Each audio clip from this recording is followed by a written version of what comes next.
I don't, no, I don't want to test drive your truck. I know exactly what that'd be bad news. My brother has got a one-ton high country. Oh, yeah? Yeah, same thing. My in-laws do it through a company called Gate One, and they adore it because they don't have to think about it. You don't know anything about where they're going. I mean, They show up, they I'm more ferry inclined around, to the way wait they out go. my value starts. Point out everything. doesn't And then decline as they're fast, so generally I'm like, fairly cheap, I'm in the sweet spot. surprisingly. I do know that if They there's love a it. 2 on the Probably the best. mileage, it really kills it, so. you A have to lot of keep places that I in would never go without a tour. That's right. You guys can fit to Well, they have confidence on They do. mind. Oh, really? There you go. Probably a little bit around, so That's exactly right. I think it's 135. So if you don't speak the language, you don't know where you're going. Oh, no, they told me in 2017, they told me to. Really? Yeah. And I traded, the last one I traded in. Well, I was looking for mine, 115,000 miles. Just the last year. Doing? 60. Evening. How How are you? Good, how are you? Yes. I could, Commissioner Huggins says he's not gonna be here, right? Yeah. This is it. Mr. Manson joined us tonight. That's right, I said baseball's over, so I can be here now. Good one. That's right. Remember that guy? When you're coaching 2 teams, it's kind of hard to not be playing on That's exactly right. Tuesday night. Been there, done that. Actually sat in that seat, did that before. Yeah. It's all right.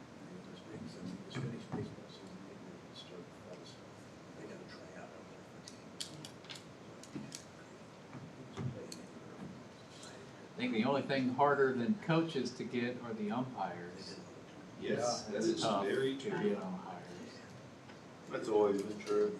We struggled really. We have an arrangement with a private company who does it now. They're a little bit more per game, but we've been pretty happy with them this year. We just tell them where our holes in our schedule are, and they find someone to come out and do it. So it's not Played at all. 3 and 2. They put on 10,000 games a year. Oh 3 and 2. my gosh! They have like 700. Going down there. Yeah, no kidding. Can you imagine tax time with that? New developments. This conference will now be recorded. That's rather than, we have this other average of 10 games. Would that be the only one here? Preload on, slow down.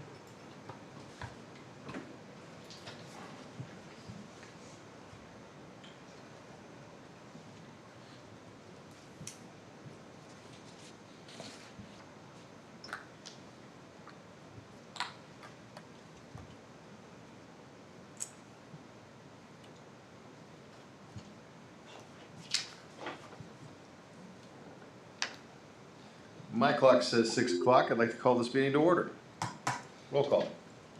Manson, Present. Templin, Here. Lane, Here. Huggins, Milburn, Here. Maddock, Here. Schultz. Here. Commissioner Huggins is absent, Mr. Chairman. Thank you. Item 3A, general business. Approve the planning commission agenda. Any changes, modifications proposed? Make a motion, we approve the planning commission agenda as written. Second. Moved and seconded. All in favor, say aye. Aye. Aye. Opposed, same sign. Agenda's approved. Item 3B, approved minutes of the planning commission meeting held June 25, 2024. Any changes, corrections to address? Make a motion, we approve the minutes as submitted. Motion to approve, second. Second. Moved and seconded. All in favor, say aye. Aye. Opposed, same sign. I abstain, I was not present. Boy. One abstention. Item 3C, disclosure of conflicts of interest. Anyone have a conflict they need to disclose tonight?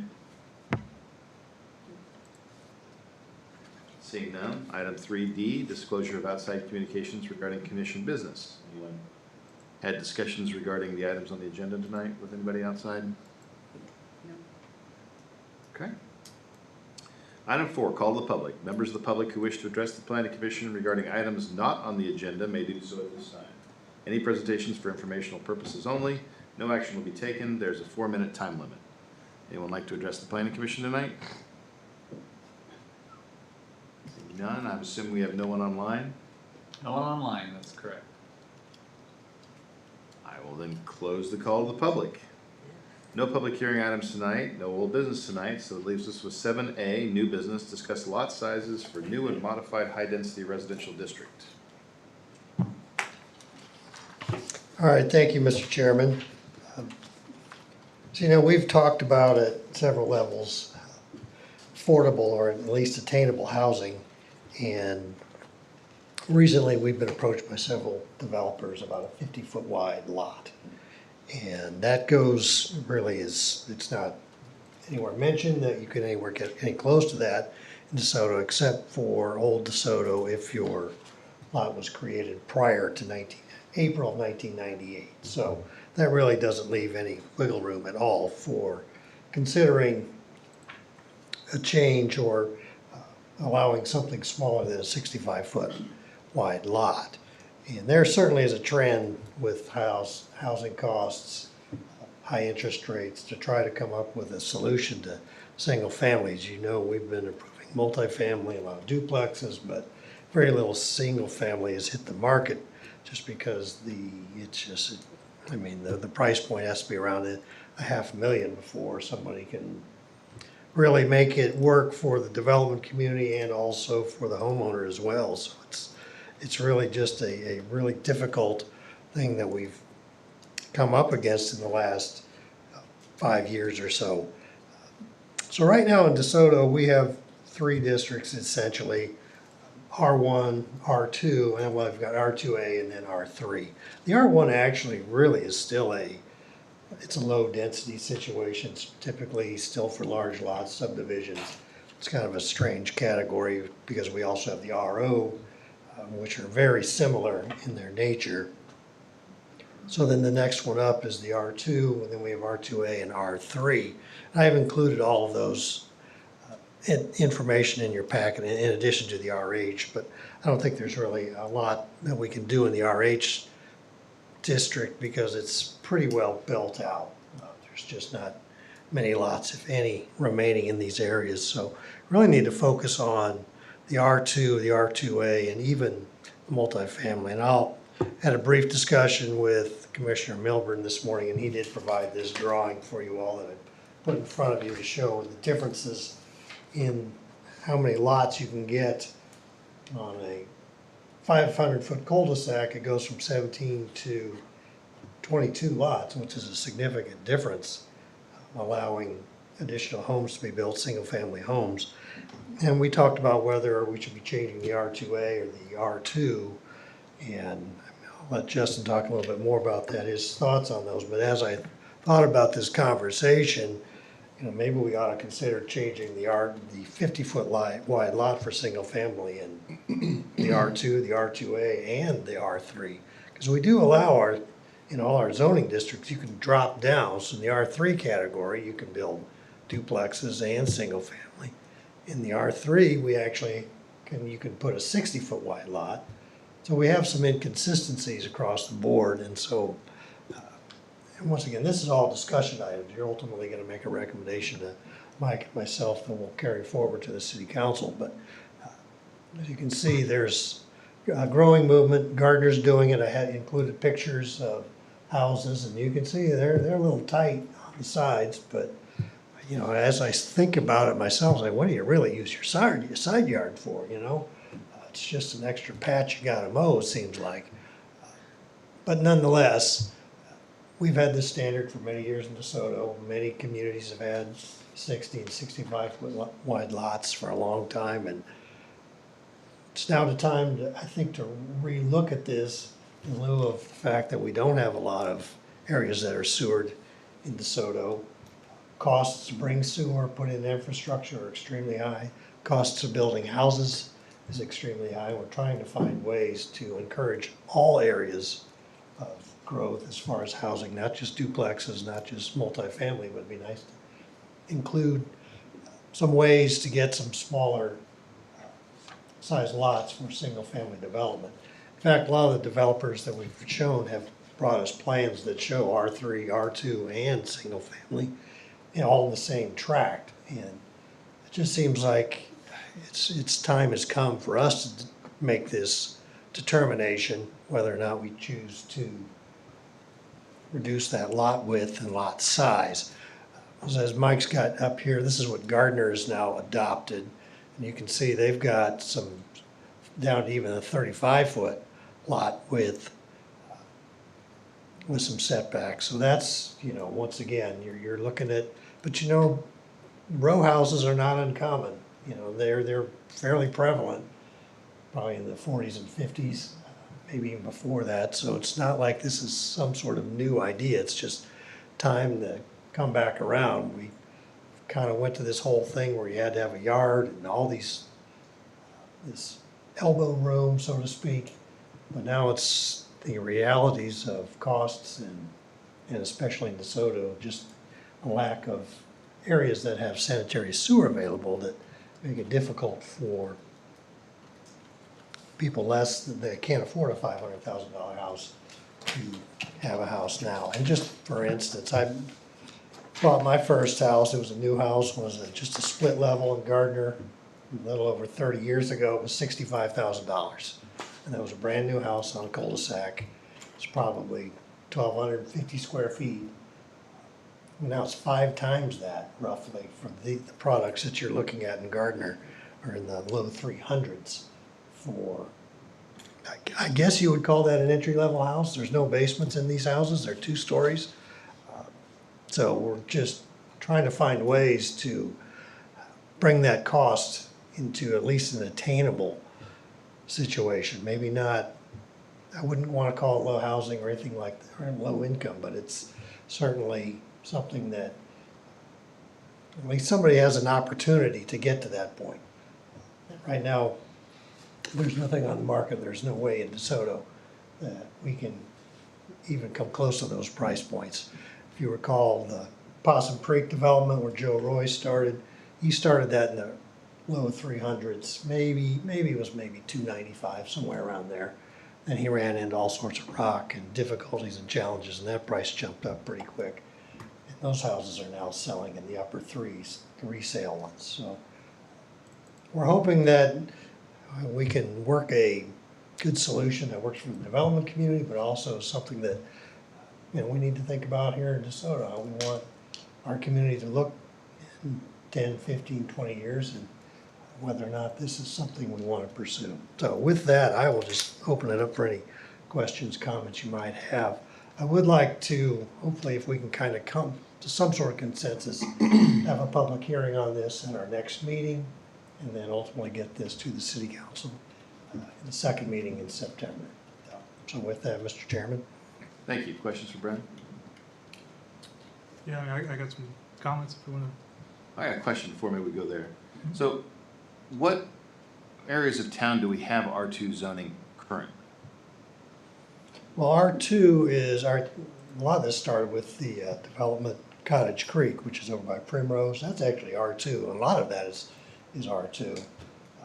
Don Parr's developments in Arbor Ridge are R2. So all of Arbor Ridge is R2? No, most of it's is a PUD, but the areas along Valley Spring that were commercial, you remember there was a big chunk of that. Putting duplexes on? Yeah, those are now duplexes. So those are R2? Those are R2, correct. Do we have any R2 that's not duplexes?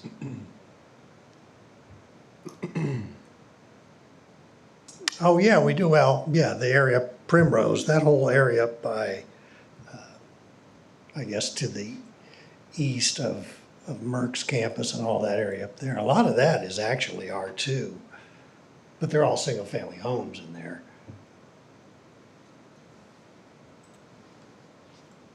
So the Timber Trails you're talking about? Yeah, part of that is actually R2.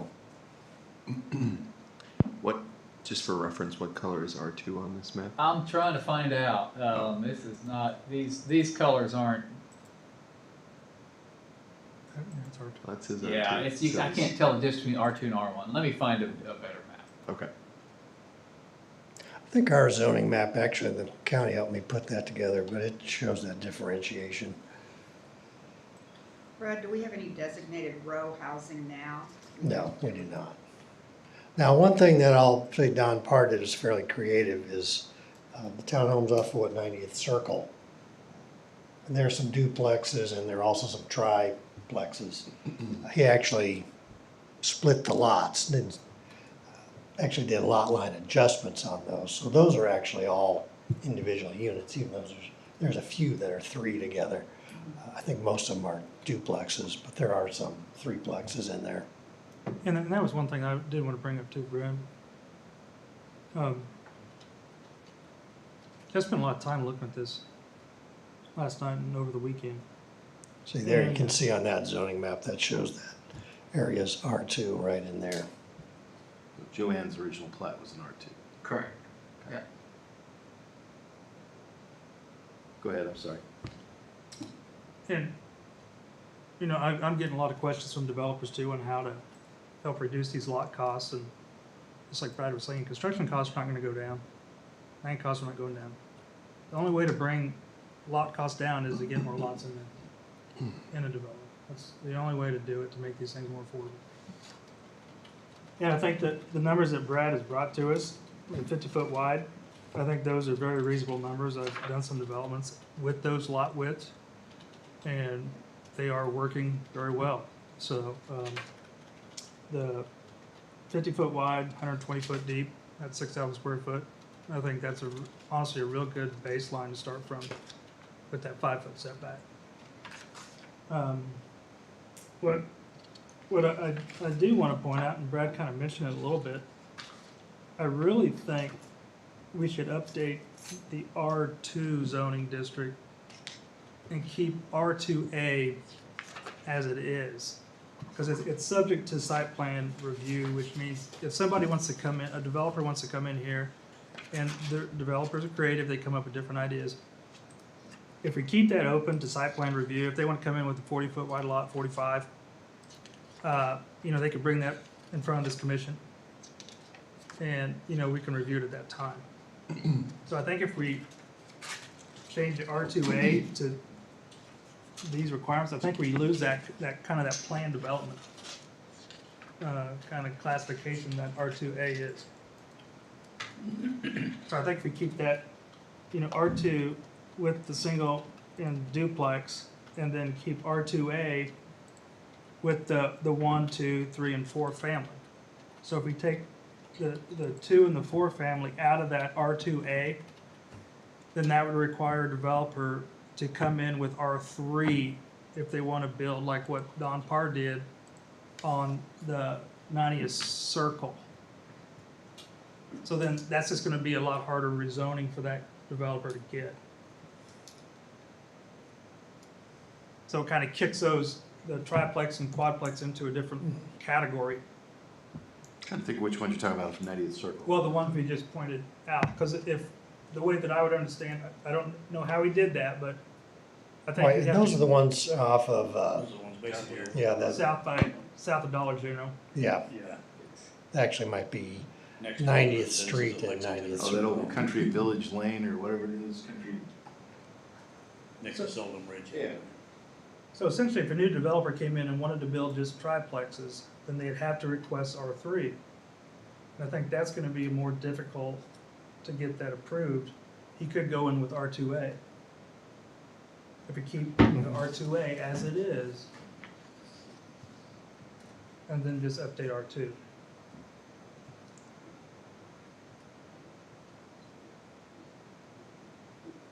Do you mind running me, just run that back one more time? You're saying drop the multifamily out of the R2A? No, actually, so what Brad recommended, he said suggested changes to R2A. I would just move all that over to R2. Okay. All the changes that he talked about, which are all great, just move that to R2. I mean, that's just my recommendation, but. Yeah, and I can see what Justin's point is, because it kind of gives you that R2A, which it is sort of a hybrid. It allows a little bit more density, but it doesn't go to the R3 category. Which is, you know, there just still is some negative connotations with going to R3. A lot of people just, I mean, I think we've come a long ways as, in the last 30 years where apartments now are not just, you know, something that you won't consider anymore, but there's still a sort of a little bit of negative connotation with an R3. So I guess you just gotta take it like when Brad presents a rezoning, when he says R3, you gotta look like somebody could come back and put 24 units in this spot. If we make the smaller lots, what's the price difference in what it costs to build the house between Well, us? okay, if you just take this example right here, 500 foot, let's say $1,000 a foot to build a road, it's $500,000. So I think it lowered the lot cost by 10 grand. Just in construction costs. It doesn't cost, it's not land cost or nothing. I mean, it's significant to reduce the per lot cost. This is a policy question. Do we want to encourage that? I mean, do we want to encourage small lot houses, single family homes? We only have so much land, and we know we've got demand that needs to be filled with low-cost housing. But are single family homes the right way to address that, or should we be encouraging more multifamily? I mean, I guess my stance is on, I wanna make it, I don't wanna be that decision maker. I want those people out there. So we're proposing a change that would encourage that development. Yes. Is that a good thing from a policy perspective? I don't think it's bad. I mean, it gives you the opportunity to own your own place right, at a lower cost. It just provides an opportunity because families want to live here because we have great schools, the community is great. Problem is you can't afford anything if you're starting a family. So maybe it just provides an opportunity, I think, to have something you can call your own. It may not be what we think is big and grand as a house, right? But it provides an opportunity for a different niche in the market. So I get it. I mean, you can't afford a house in Prairie Village either. No, So yeah. it isn't unique to DeSoto. right, yeah. But So, the question is, do we want to encourage that? I don't know. I mean, I think that's, I question it because I see this and I see, yeah, you could put single family homes on there, but you know what? You could also do duplexes, you could also do fourplexes. And is that single family home, that development, more desirable for the community than it would be for duplexes and fourplexes? I don't know. I don't like them crowded together like that. I just don't. I Well- understand, it's, My neighborhood, a lot of the houses are already on 50-foot lots. Right. My lot's 50 by 135, as well as the one that I acquired next door, and a lot of them, a few on the opposite side, and generally in the RH, there's a lot of 50-foot lots. But the RH is also a much more compact area, and Yeah. you've got the services, you got the sidewalks, you got all the other things with it too. You know, we're talking about areas of R2 that are out away from that. Do we want to encourage that? The one thing I keep hearing, we've approved a lot of the duplexes, a lot of the apartments, and a lot of people that mention things to me, there's like, okay, you're doing duplexes and apartments. Have we quit doing single-family houses in DeSoto now? Like, well, no, at the moment, kind of, yeah, but that's just what's, they gotta do something to get housing for people that are coming. So we said, a couple years ago, I guess this was now, that the amount of jobs that was gonna be generated over the next 5-6 years, we had vacant capacity to handle about 12% of those occupants. And so if you're looking at sort of like you wanna provide a gambit of different housing options for folks based on their income and socioeconomic status, like, cause right now you go from an apartment or a duplex to 2-acre single-family home. There's not a tremendous amount of middle ground in there, and I tend to agree with those two, thinking that maybe there should be an in-between. Not a ton, but at least an option from a zoning perspective, so we can help. Well, the 2-acre lots are because we don't have the sewer. Yeah, agree, yeah, we have to have the leach lines and everything else, yeah. If we had the sewer, it would be different entirely, but we didn't, so that's why people built those big lots. Yeah. I think you're right. I mean, there's no middle ground, there's no entry-level house. Not that I choose to live on a 30-foot wide lot or 50-foot wide lot. I mean, I don't wanna, I'm trying to be open-minded, you know, make sure that everybody has a chance to have a house. And the only way to do it is to help reduce some of these costs. Or spread the cost over more houses. Could we designate one area that would be like that? Rather than just opening it up to all over? I mean, I think Roger said it, I mean, it's where the sewer's at. I mean, the spots that have those 1 acre, 2 acre lots, the sewer's not there. I mean, it's, Right. It's kind of what you do when you say it's R2 zoning. Those are designated areas within the city. And there's control over whether you change the zoning on a particular piece or not. and then it all goes back to the future land use plan.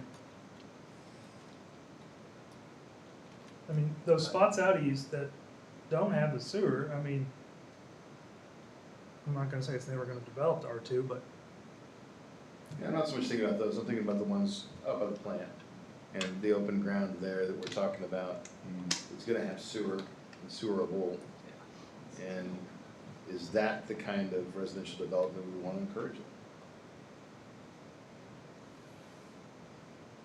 I guess what I'd say right now, though, is we really haven't, the developers that have talked to us about having the small lots, the duplexes and the R3, they'd like to have a mixed use in those tracks, even the ones that are out in the south area around Lexington and 103rd. And we've seen a lot of layouts for, you know, certain streets having single-family small lots, then duplexes, and then finally, generally up by the highway, that's where the multifamily would go. But those things So- you talked about there, those are not designed to be for sale, those are gonna be part of rental complexes. Some of them are, well, the single families generally were for sale. Now, Okay. the others have been rentals, but some, I mean, it's all across the board. You're correct, so. Yeah, we have seen the single-family detached for rent product I being. mean, when I see those speculated developments as that come in with the single-family, 2, 4-plex or larger, those, to me, scream, the whole thing's a rental complex, it's just we have that as an option available to you. Mhm. It's not starter homes for families. And I'm not opposed to it, I think it's an important question to ask, because for years, our zoning regulations were designed to discourage this kind of development. Mhm. Sure was. And not unlike every other suburban community in this area, we built our cities discouraging high-density development. So I'm in favor of rethinking that, I'm totally on board with it, but I'm not sure that I wanna necessarily, I'm not sure it's a smart thing to encourage high-density, single-family development, except maybe in very limited circumstances. I just wonder if that's a good resource, I think it may be better for us not to be encouraging it. Well, we would control that with our rezoning, right? I mean, we provide the opportunity, if it gets overwhelming, then as a planning commission, that's part of our role is to control that, right? I mean, like, plan for the future. Let's just use an example, I get it, so let's assume that the one we've approved right behind Dollar General, Dustin's deal. If he came back and said, you know what, I've rethought that, I'm gonna make that all single family homes. Instead of having, 700, 800 units, he's now gonna have 80. Do we wanna encourage that? I mean, personally, I don't know why we would discourage it. Okay. I mean, to me, I mean, a single-family house, somebody owning that lot, I would, I mean, I guess, I wanna hear They more may your be points. rentals. It's possible, but I mean, if, I mean, I know 3 people in town that are building duplexes for rental purposes. oh, I know, I That's what we're understand. doing, But it's that or 400 unit apartment complex. right? Yeah, there's always that, it's possible it could be, but in my mind, if we're comparing those two things, I would rather have that 50-foot wide lot. I mean, if we were just comparing apples, I mean, comparing Okay. that. Well, that's a policy question, that's a fair take. So why would we not want to encourage it? To the extent we're trying to encourage more dense development, this discourages it by having more single-family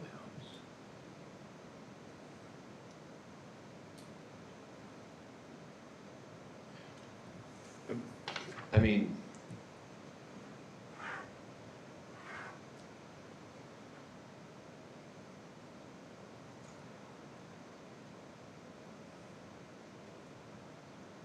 I do this backwards. I was, okay, thinking, do my triangle upside down. Expensive, very low volume, cheap, lots of volume, right? And so I looked at it like there's like a missing piece out of this triangle. Because like if you're gonna step, like apartment, duplex, fourplex, like those, and then like single family home, very small, maybe similar to historic district, and then you get into bigger lots and finally to these large single family homes.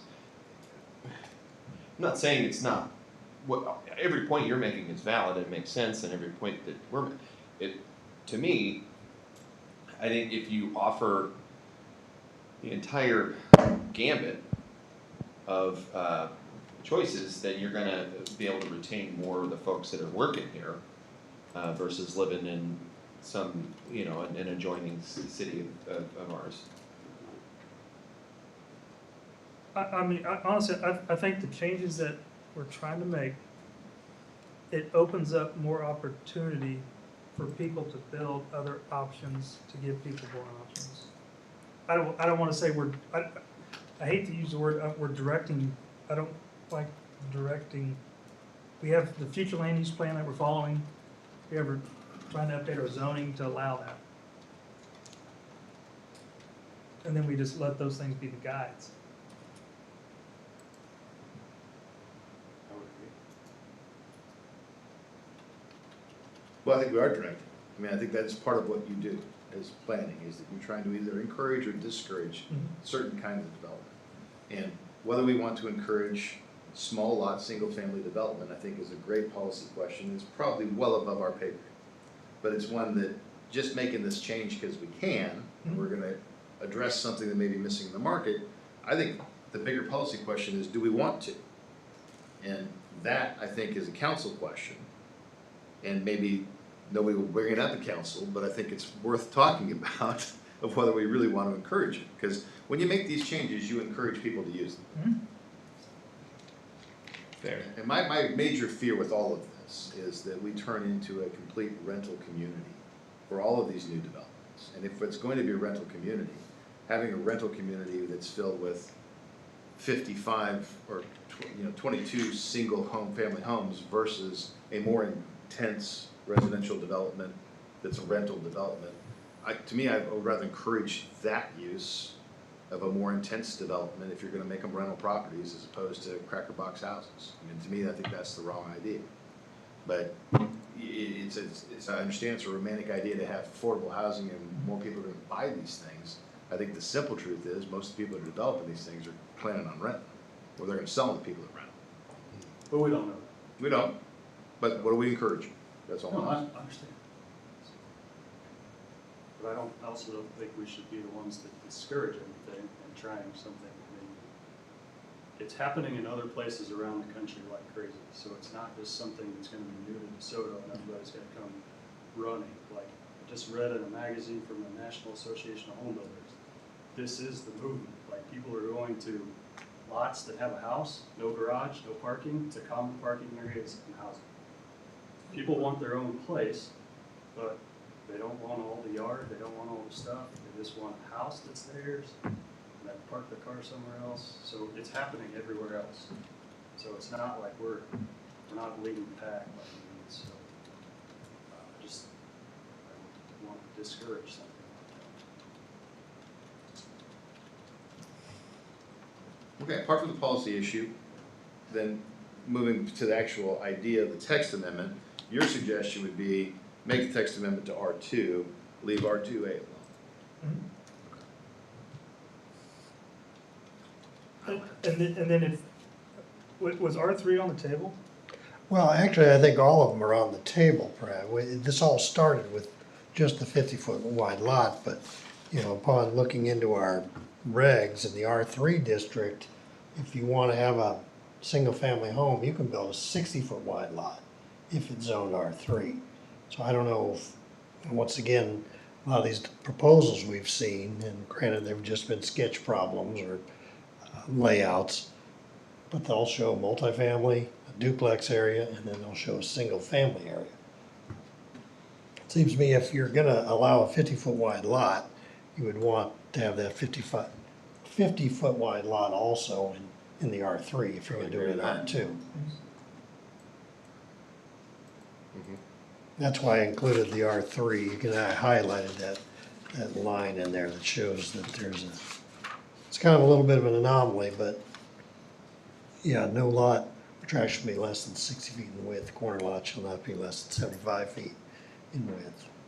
And that's for single family in R3.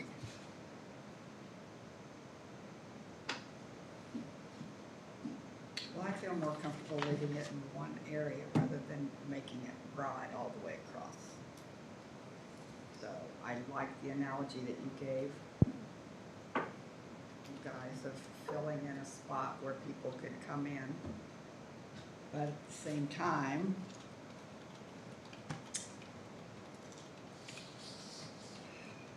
So you would be opposed to letting a 50-foot lot in R3? absolutely. Okay. I mean, to me, that's no worse than a 50-foot lot in the R2. This Trying one- to be broad-minded and give them one spot where they can do it. Okay. I guess the one thing also that I wanted to bring up, the reason that I landed on the R2A was because we've only got one tract in the whole city that's R2A, and that's Dave Anderson's, it's Anderson's Hill. And I looked at what's being proposed, and that would not affect anything that went on there. So I've not looked at the other R2 districts that might have some sort of issue, but it seemed like it was pretty easy to say there, a lot of times if something catastrophic happens to a home and it doesn't meet the current regs, then they can't rebuild it the way it was if it's over 50% destroyed. Well, is So there that any might place be other just a than- really minuscule, draconian thought, but once again, it kind of popped in my head. It's like, well, So is there any place other than Joanne's old neighborhood, the Cedar Ridge, that's R2A? That's R2. That's R2. yeah, the only R2 is right there where Mike had the Okay. Well, cursor. there's these duplexes off of Valley Springs Drive, Yeah. that's fully developed. Yeah, those are R2. That's it? Yeah, the only R2A is, and the ones across, all that orange area up in Arbor Ridge, that's all R2. Yeah. Yeah, There, it's all built out. yeah, this, Yeah, but like you said, if something happened, a tornado came through or something, cleaned out everything, then it can all be done differently, correct?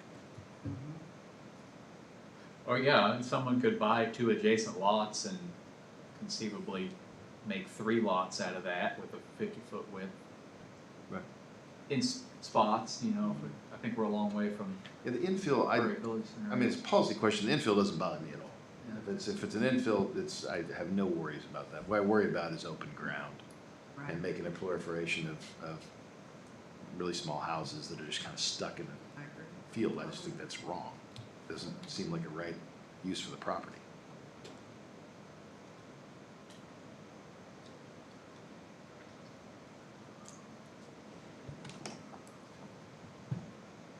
Does anyone oppose the idea of making the change to R2 instead of doing it to R2A?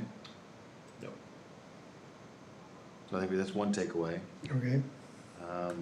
As far as R2A, kind of leave it as it is for the reasons you suggested, was that gives an open opportunity for somebody to come in and plan something with, has to go to site plan. We all good with that?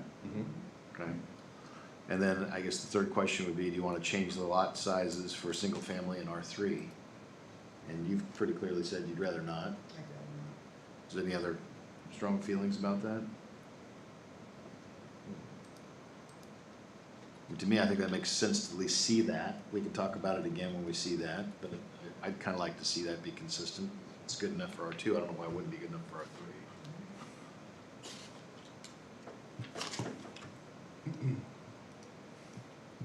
And then I'd hope that if we do approve it, we send it to council with a note that says it's a policy question, how do they feel about it? They're the ones that need to make that policy decision, not us.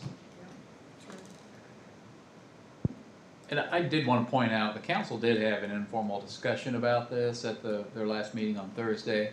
And I think there was pretty strong support for the planning commission to have a look at this, to kind of support the, increased density to address some housing affordability, and also, just some availability too, like Charles was indicating. It seems like a missing part of the portfolio here in town.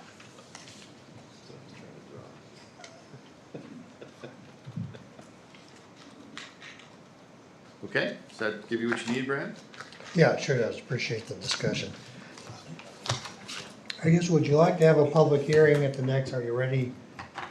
Or, I mean, I guess we can always, if you don't make a decision with the public hearing, you could defer to the next meeting, but I think I'd like to go ahead and, if it's all right, Mr. Chairman, to schedule a public hearing on this item. I don't have any objection to having a public hearing and hearing if there's anybody that has an interest in this.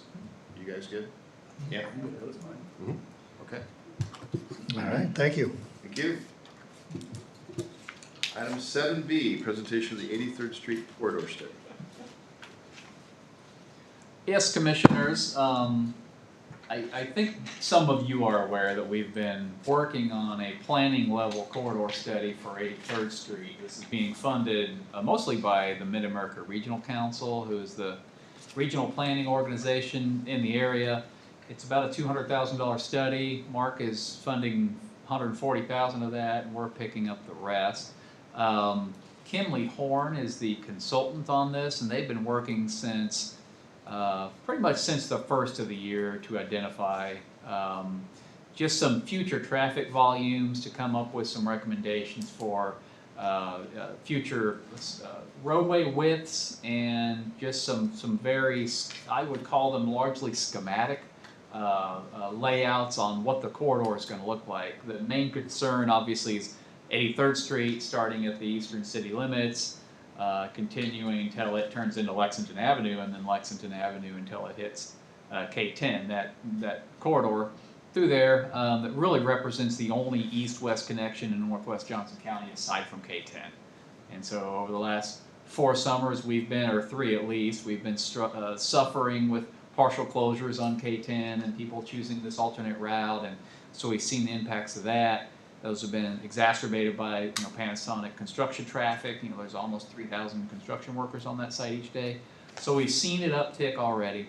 And we know that even after everything's all done on K10 and the Panasonic facility settles into the manufacturing workforce, we know that this corridor is going to be important. So the main goal, we're kind of twofold: to provide this planning document for us to kind of inform our comprehensive plans, to inform stuff, access management items that might occur between now and the time some public improvement is implemented, so that we can plan appropriately for that subdivision or that site plan that comes along the corridor.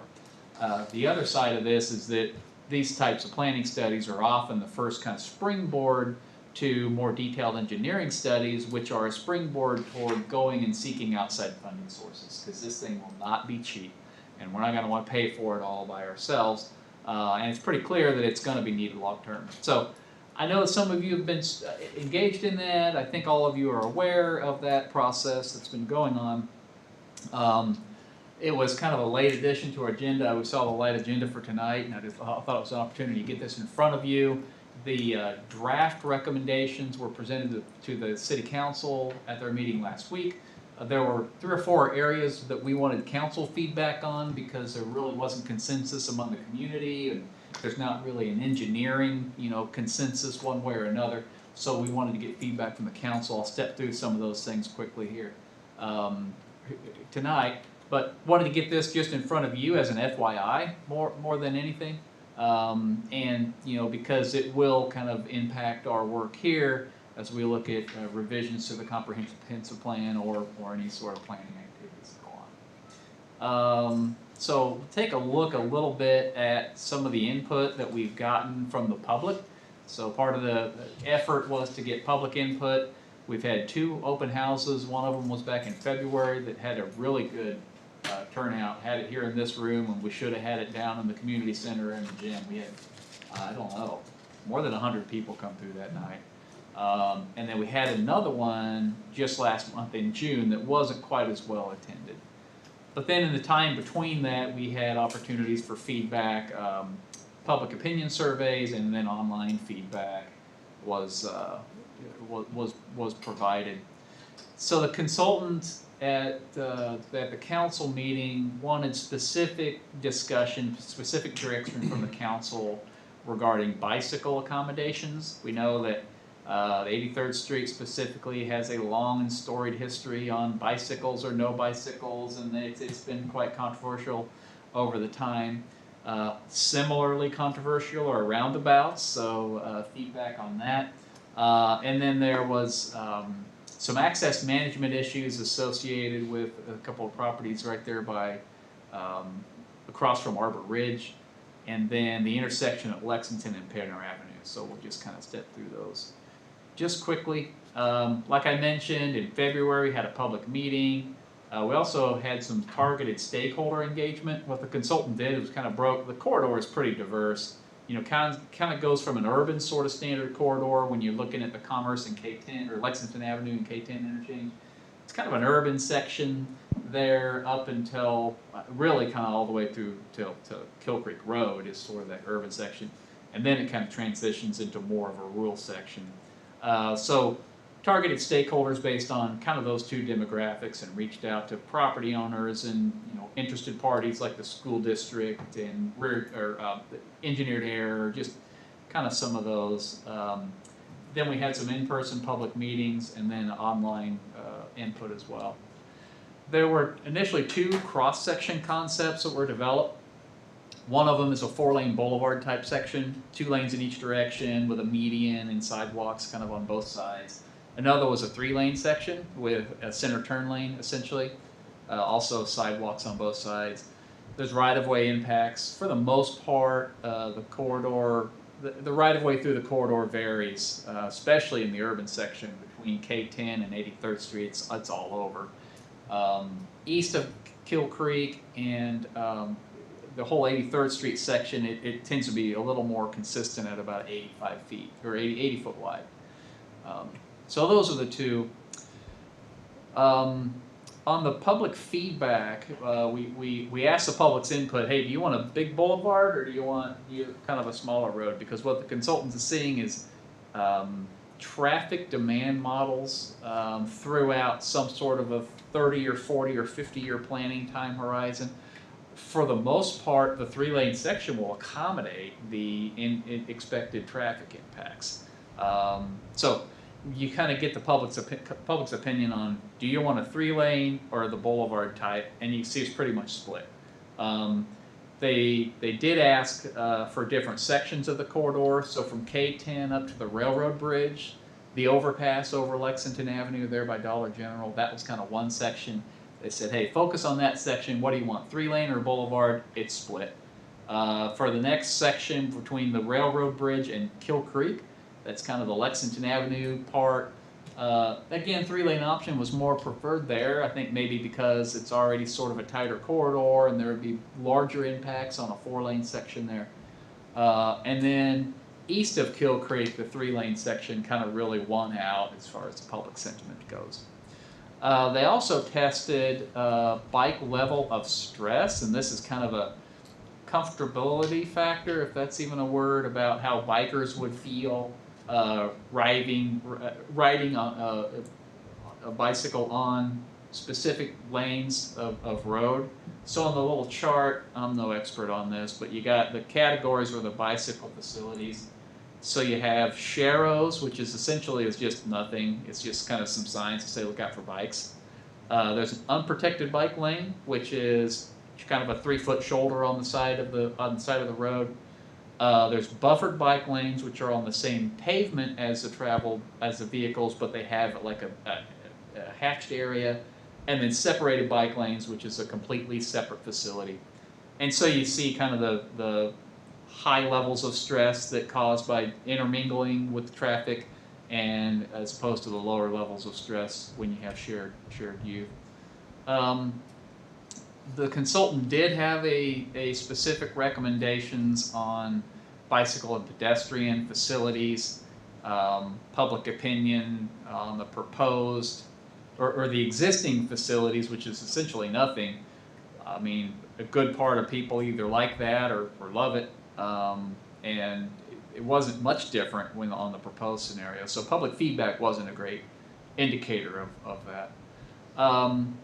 Roundabouts, this is interesting to me. Public opinion on roundabouts hasn't changed since, I mean, I remember being in front of a group of people in 2004 when Arbor Ridge first went in. There was a concept about roundabouts, and there was a room full of people, and half of them hated the idea, and half of them loved the idea.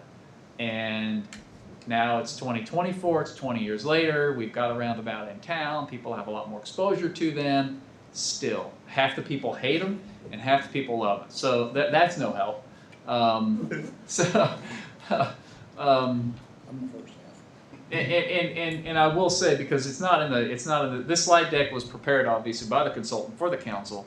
The council input on that reflected the community. Like, they're split on it too. You know, they're like, you know, some of them just love them, and some of them don't care for them much at all. So no help there either.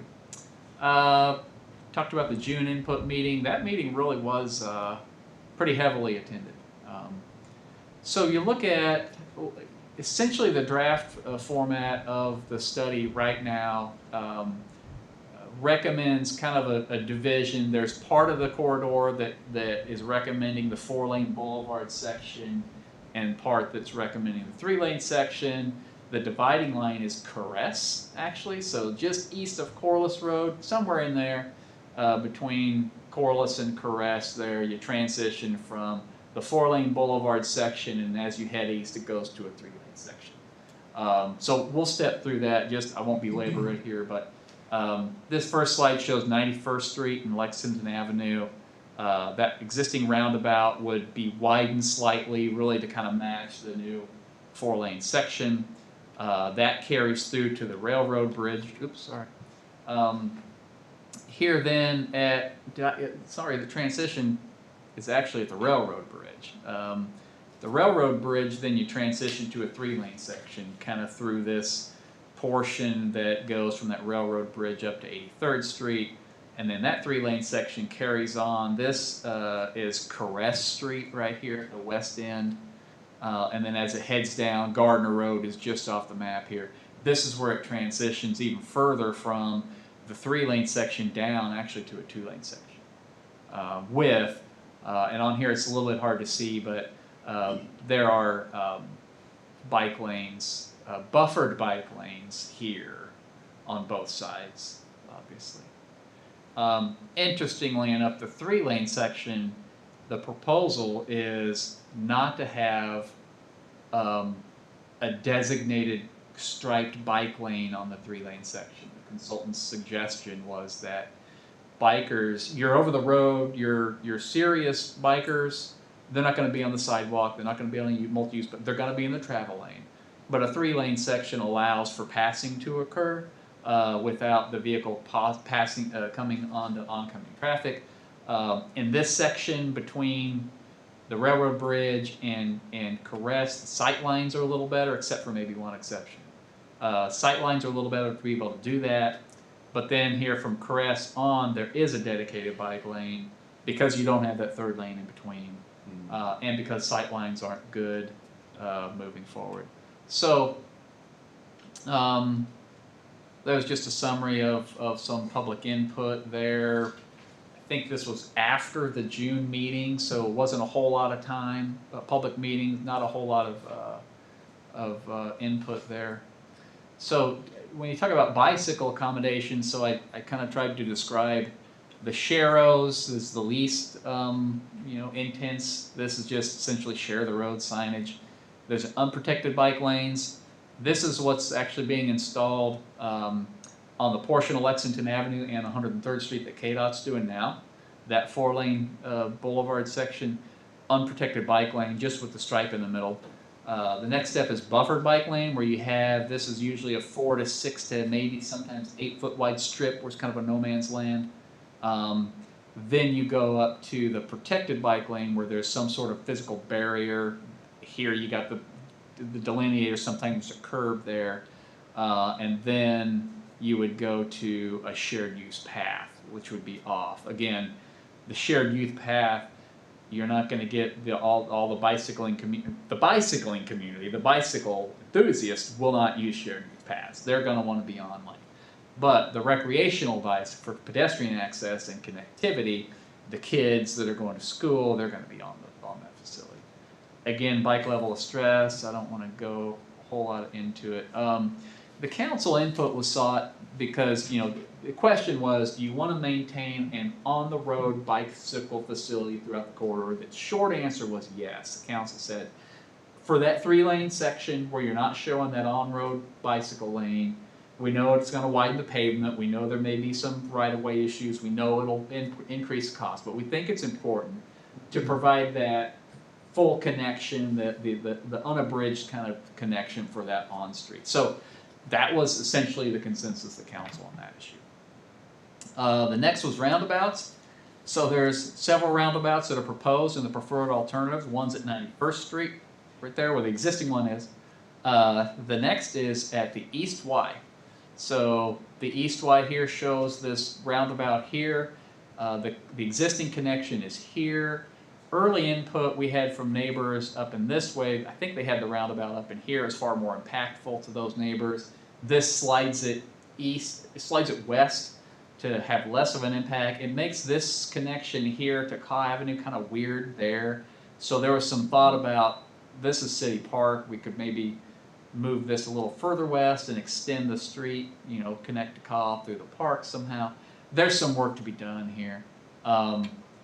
But this roundabout, I think the majority of the council were okay with this, considering the fact that we have some more work to do, sharpen our pencils here on that.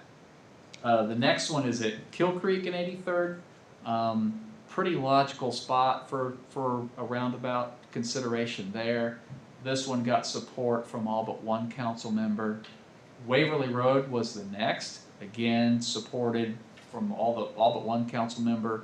I think the advantage here is that this would kind of serve as a gateway between 45-mile-an-hour zone and the 35-mile-an-hour zone. That was a point that was made. So those are the roundabout decisions. Again, split decision on the council. Didn't really have any particular direction on that. I think what the consultants will come back and say that at each one of these intersections, traffic signals would work fine too. You know, and so that's an either or, right? This is a planning level study. As we get into it more, we'll sharpen the pencils, we'll come up with alternatives. Just a question, why would we pick Waverly over, like, say, Corliss? Because one has a bridge that goes over K10 and the other one doesn't. And I was just curious if there's actually more traffic on Waverly than Corliss. Yeah, the connection traffic. That's a good point. I'm not sure, I don't know the traffic volumes well enough, if they're a projection. Waverly. Part of what they were talking about at the council meetings, I came up and I watched, specifically went up so I could watch this presentation. A lot of the council, because of you transitioning from 45 mile an hour to at that spot to 35, this would be an area to basically be the speed bump. Throttle everybody down a bit. The other point that was made on this one is that traffic on Waverly is more likely to increase in the future than it is on Corliss, because we have Arbor Ridge that's being developed out, and the that corner at Kill Creek and K10. So that's maybe another factor. Like the biggest concern they had at that roundabout was that bluff on the north side. Yeah, the grading is going to be hard here. It's going to be interesting. It's going to be expensive to do this. Yeah. Okay, so then the other thing was that during the first public meeting in February, they actually had a resident suggest that we have a look at rerouting 83rd, essentially the main corridor, onto 82nd Street, and coming down here. It was an intriguing idea and one that we thought that we should really vet out, and so we challenged the the consultant to do that, and the consultant is recommending that we do not pursue this option for several reasons. The biggest one really is that there would be 6 complete takings, condemnations of existing, 5 of them are residents, 1 of them is a business, complete takings. So that's the first one. The second one is that a lot of this route is in the 100-year floodplain, so it would have to be raised up, so it increased the cost there. General consensus on the council was that, yeah, they did want to have this looked at, but agree with their study recommendation that this isn't the best alternative. The one thing that I have thought about this, how to get sewer out east. This would be the easiest way to get sewer out to the east, because there's no hills down there. You could put gravity sewer along the north side or south side, whatever. Yeah. 82nd. Yeah, who wants sewers out east? Well, who wants sewers out east? We're master planning. Our 2 people. That's right.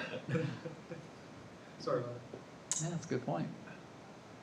It's kind of how do you do it? Well, That one got that the big most tract that interesting JAA Farms is out feedback from the east, council. which Yes, it is. certainly is ripe for something. Yep. This concept kind of ties in a little bit to like a trouble spot, really. So if you look at 83rd Street as it comes in and intersects Laramie, which is that second entrance from Arbor Ridge, there's a hill here that really needs to be flattened off with a new segment, and that's going to make driveway entrances to these 4 to 6 properties along very difficult. And so the consultant is suggesting something like this, sort of a shared driveway arrangement where you'd have one entrance and then there would be retaining walls between the public drive and the private. You see this kind of a lot in some highway designs. This isn't the best for those neighbors. It's not, it takes up all their yard. Then they're sharing this drive with other neighbors. How do you get your RV in here and your boat back? It's just kind of a mess. And so general consensus on this was that council didn't like this, didn't know that there was a better way. This might be one of those first areas that we do some detailed engineering analysis on to see how we can provide the public infrastructure that needs to happen there and minimize the impacts to the neighbors. City of Shawnee went through all this on 71st Street. If you drive down that street, you can see where they had to construct retaining walls all the way along it. Yeah. So it's not uncommon. It is. It's a pretty common problem. Yeah. None of them were happy about it. I get it, but they survived. Yep. Yep. Were those people that had just built their houses and then? Some were, and some had been there a while. But either way, nobody was happy because you're gonna build a rock wall in front of my house. What are you talking about? Yeah. Anything on that? Yeah, so when this thing gets approved, I mean, is this gonna be like the Bible? Is there gonna be like access control and all that stuff? Well, that's part of the reason to do it is that it will serve as, it'll inform our decision if we want to then go and make a modification to the comprehensive plan, per se, for some access management policies along here, or to change, that road network map in the comp plan. So this alone, the acceptance of this report does none of that. It's not a regulatory sort of thing.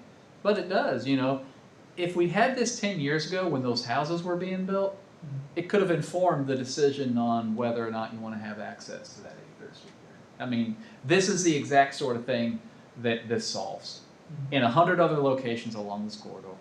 So I guess the answer to your question is no, it doesn't enact any requirement or decision, but it is it informs those decisions. The last thing that we talked about specifically was this whole intersection of Penner Avenue, the West Y, this Penner Avenue intersection, kind of a mess. I think some on the council were looking, they'd seen layouts of a roundabout here and wanted to see how that could possibly work. I think there's general dissatisfaction with this preferred fix was just throw a traffic signal there and put a little curb in here so buses can't turn left onto Penner. that doesn't do a whole lot to solve any of the issues. I think the direction of the consultant was, let's engage the school district to see about how this flow could change or should change, and how this all ties in with Penner Avenue. Possibly you have an intersection that comes and tees in with this and does something like that. There was just general dissatisfaction with this. So the consultant was kind of charged with, let's engage the school district to see if there's a better scenario for this. I don't know if there's any further, or any more specific other than we don't think that just throwing a signal here is really gonna address a whole lot of the mess that goes on right now. And so, to my knowledge, with the school, well, I don't think we've met with the school district on that yet, so. I think the biggest deal at that intersection is when school buses are coming out of there. Sure, yeah. Well, just anytime, drop a kid off there in the morning. It's true. It's an Yeah, absolute now. disaster.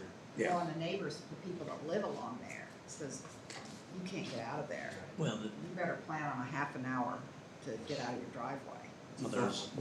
since they put that road in by the cemetery, the kids getting out of school, they come down, they go down to 87th, and then when they come out onto Penner Avenue, Just adds to they, it. it's just a free-for-all. Up here, yeah. Yeah, they don't stop, period. Yeah, just adds I've to been it. going through there, I've gotten used to where I have to watch, because I've been very close to getting T-boned several times through there, because they're just, one right after the other. So So that's kind of, oh, so this last slide, haha, 56 million bucks. Yeah. Yeah, isn't that great? Petty cash. This was, developed as a rough order of magnitude preliminary cost of this whole thing. They did break it down into these segments that we've been talking about. This thing isn't going to all happen at once. We're not going to try to find funding for 56 and do all this at once. My guess is there will be areas that will be priorities, and we'll address those and get the rest of it in the CIP over the next 10 years, and that's kind of how things will happen. So do you know, is there discussion in Lenexa to do the other half? Yeah, so we've engaged Lenexa quite a bit on that. We tried, when we got this MARC planning application to do this, we reached out to them to try to get a joint to go all the way to K7 with it. And they weren't, they said they already did their study back in 2004, and they were good. Because it'd be a shame to do all this and have this really great section, and then you're just right back to it. They were certainly a shareholder, in those early discussions, and we'll definitely include them. I think they're out there building subdivisions, closer and closer. They're gonna have to do something soon, because that road bed is just collapsing everywhere. Yeah, the shoulders are no good. So yeah, they're a big I was just stakeholder. curious. Yeah. And that was it. The biggest thing when I saw the roundabout there on what we've always called the East Y, I believe this would be the third or fourth time that intersection has been reconfigured, and it's never worked great. Even the Yeah. original one that was Oh, that's obviously not why great it- because of the accident rate that was there, and then I don't remember what the second one was, and then this one, the issue with the way it is now, if somebody's coming west on that little bit of a curve there, and they're turning right to get onto 83rd Street, you can't tell if there's another car behind it. And I've known several people that have pulled out there and been T-boned because they couldn't tell that there was a vehicle there. So, Yeah, you kind of get that a little bit every time you have someone turn in like a turn lane, but the curve makes that worse. It hides it and more. with the banking and everything, the Yeah. car just blends in. So Yeah. I've had people honk at me behind me because I haven't moved, but I'm gonna wait till all those cars are gone, because I'm not gonna pull out there and get T-boned. It's probably me honking at you. Yeah. That hot rod Prius. Okay, that was it. I'm not sure when the consultant is, they're gonna wrap that up, take it back to the council. I don't think they're gonna make it in August, probably in September, take it back kind of for a final version there. And then we can make the decision if we wanna, incorporate this in the comp plan, or, exactly what we wanna do with the information. Well, my only comment would be, and I think it's great, I come from Overland Park as a land of the stoplight. They put a stoplight everywhere in that town. And to the extent you're using roundabouts to get rid of traffic signals, I think that's great. but adding them to be a speed bump going from 45 to 35 to me sounds like a really bad idea.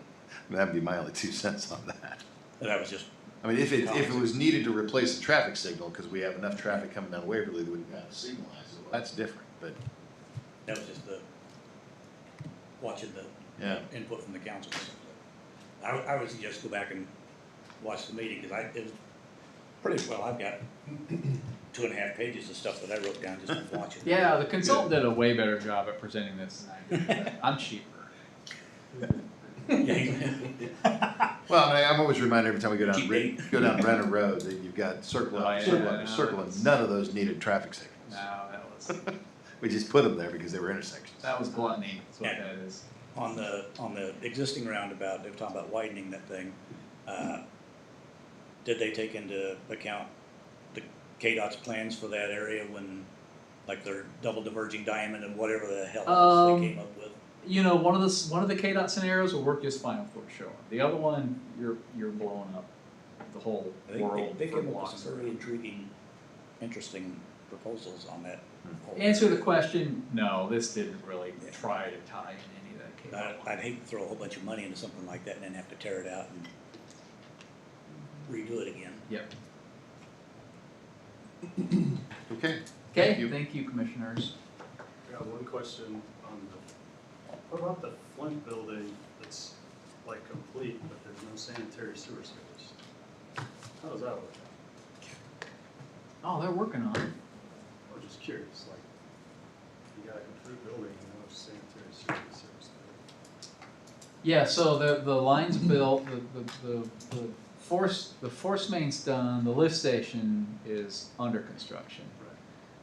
The gravity line is 95% there, waiting on Rural 7 to replace the water main. I'm just curious. Yeah, it's in the So you works. can't occupy a building without sewer. Right. Well, it is being occupied, yeah. How does that work? They're, they have a trucking operation. It's all part of the partnership, with Panasonic is occupying that building, half of it. No, I know. Yeah. Just coming from the construction world, I was curious how you get occupancy without a sanitary sewer. I assume it's temporary occupancy. Sure, yeah.